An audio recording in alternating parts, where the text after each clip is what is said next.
Hey y'all, so I have science-based degrees and I study molecular and cellular biology, and I want to show y'all how science is finally catching up with scripture and how much Yahusha actually endured for us. This is the Science Behind the Crucifixion series.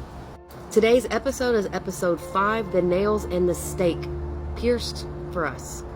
So Tehillim, which is Psalms 22:16, I'm actually going to read verse 17 as well.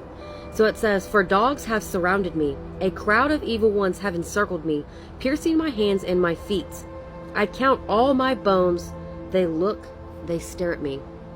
Of course, we're going to go back to Yeshayahu, which is Isaiah 53, and we're going to be looking at verse 5. It says, "But he was pierced for our transgressions, he was crushed for our crookednesses. The chastisement for our peace was upon him, and by his stripes we are healed."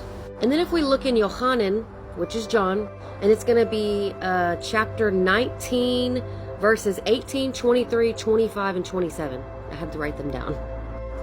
I did a summary there. They impaled him.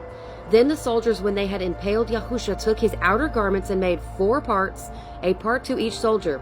But the tunic was seamless, woven from the top throughout.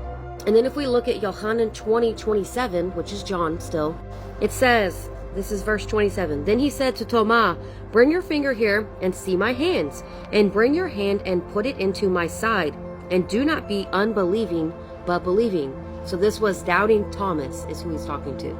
So the prophecy fulfilled here is in Zechariah 12:10 that says, "They shall look on me whom they've pierced." So each nail completed what prophets talked about more than a millennium before Rome even existed. So what is the scientific explanation of these stakes? So Roman spikes were they measured 5 to 7 inches, and they were driven through the wrists. Remember, this was the only point strong enough to bear body weight. If you put it here, it would literally just rip. Ugh.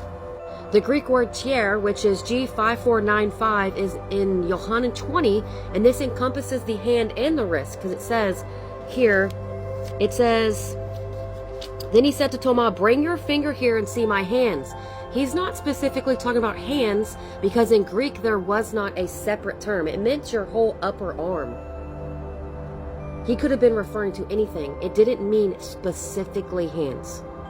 So scripture is exact on that. It is not mistaken on what it is saying. And this is a fun part for me, at least. Like, I love looking back historically and seeing how things are proven true. So archaeologists actually discovered the remains of a man named Yehohanan from 1st century Jerusalem, which is Jerusalem, and his wrists and he had a heel bone still on this nail, and they were still transfixed by the nail. That spike passed through his radius and his ulna. Radius, ulna. These 2 bones here in your arm. And what this did was it crushed the median nerve, and it sends waves of burning pain, known today as causalgia. And here's what people don't realize. Each inhalation while you're on the stake, remember this is not a cross, as you're on the stake and you are bound like this, each time you inhale, you have to push up using your feet and your heels that are also nailed and bound to be able to breathe. And don't forget that torn muscle that he already had from the whipping. Every time he was pushing up, he was ripping his raw skin, rubbing it on this unfinished piece of wood with all of these splinters.